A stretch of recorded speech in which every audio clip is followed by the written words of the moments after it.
What's good, people? Uncle Hotep back at it again. How y'all doing? I was just seeing my mustache. This is a crazy look.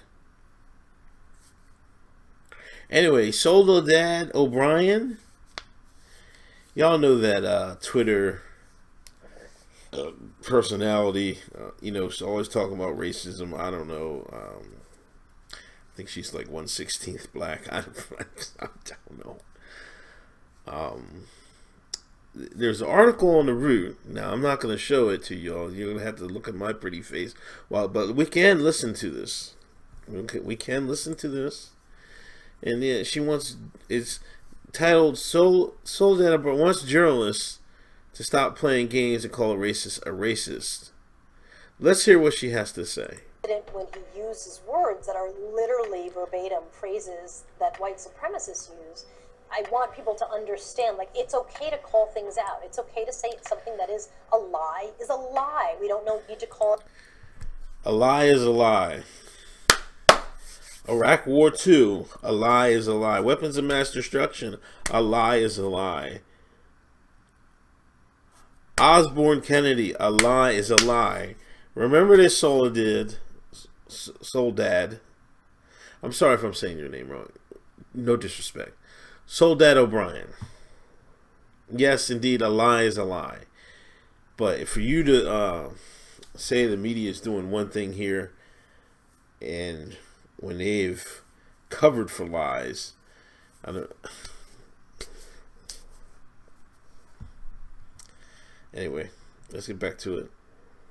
A verifiable untruth or one of those other silly euphemisms. We can just say it's a lie. Okay, well, instead of undocumented immigrant, we can say illegal alien. Sure. That's my favorite part. Here we go. Here's your clap. I have assigned myself the job of the Twitter race correspondent. It doesn't pay any money, unfortunately. The Twitter race correspondent.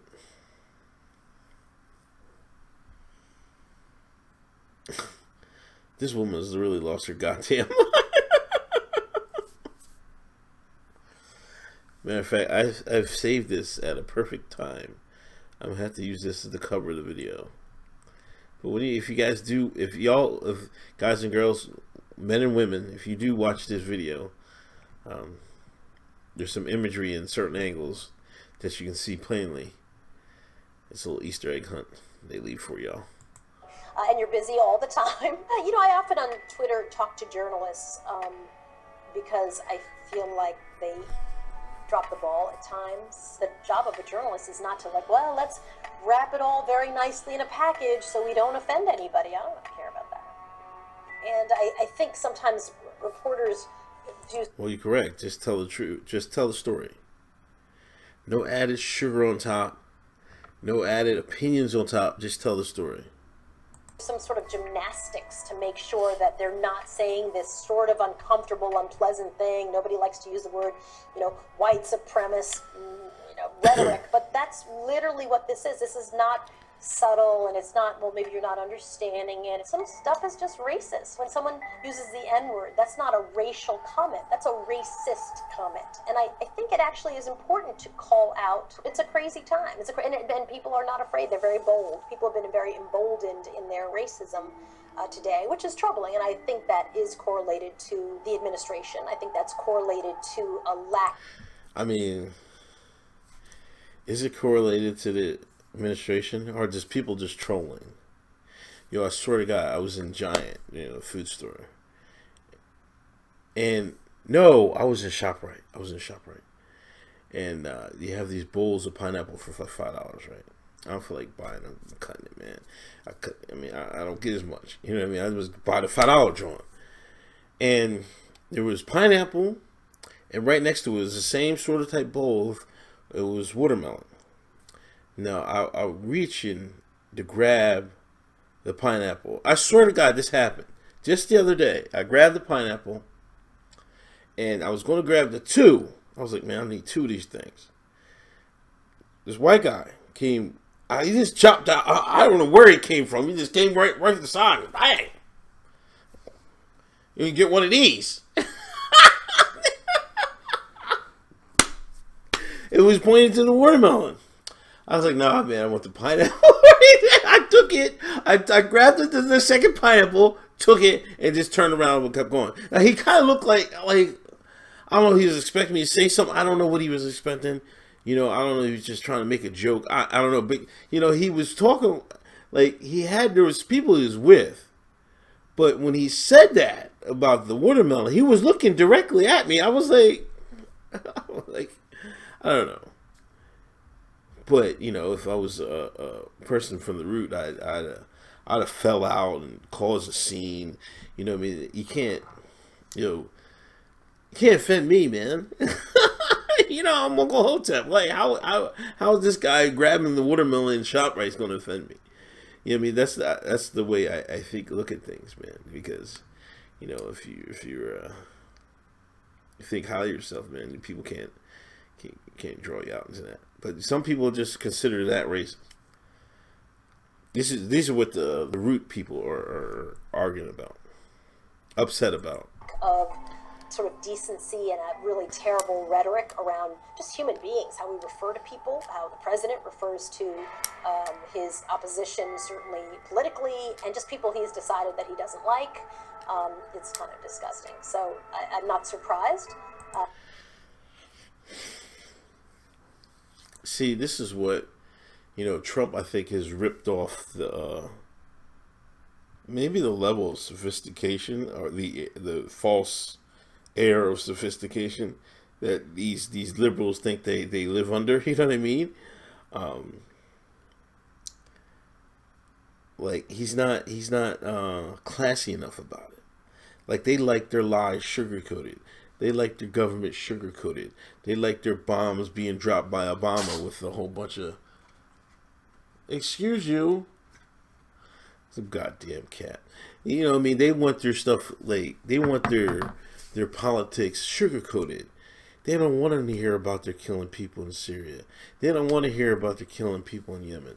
You know what I mean? This is what, as long as you act sophisticated while you're bombing Libya, you know what I mean? You know what I mean? They want the sophistication of Barack Obama. You see what I'm saying? I'd rather have a Negro or man or anybody that can get it done. And that's Donald J. Trump, President 4-5. That people have been emboldened because I think they feel the tenor in the country is that, you know, racism and racists have been emboldened. Racism will never die, and you will never stamp out racism. I think it's really why journalists have to be thoughtful and quick to highlight. I agree with that, but why are you fighting so hard? This is what I don't understand. Some of these things, right? I think the risks are high. You do have to say, let's talk about white nationalism. Let's talk about white supremacists. Let's talk about people who are racist and who define. I mean, can we talk about white nationalism, Soledad? Can we talk about it? Because there's stories from your same journalists, you know, that the FBI has infiltrated these groups.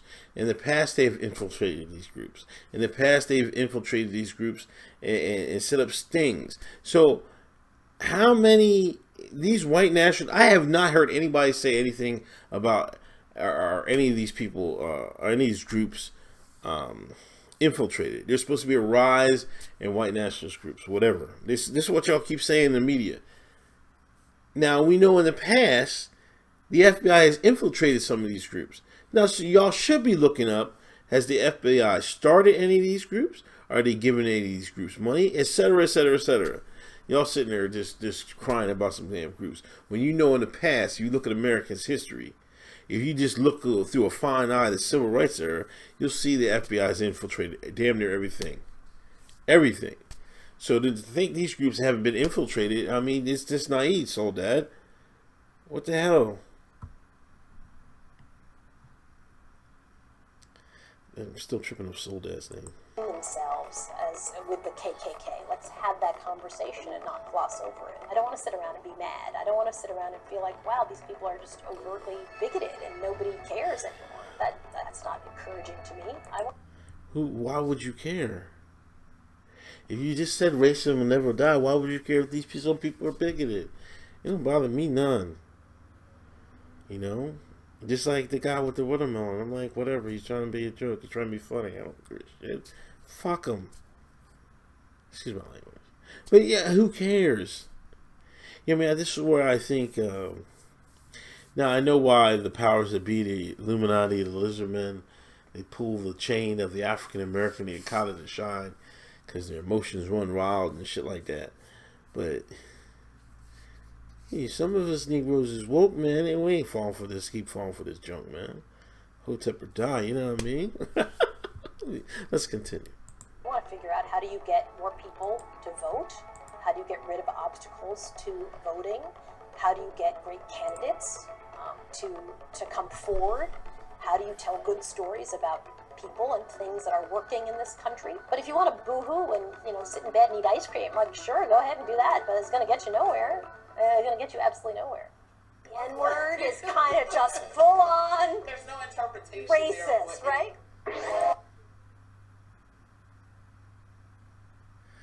Whatever, Soledad. I mean, this is more BS, but you know how it goes.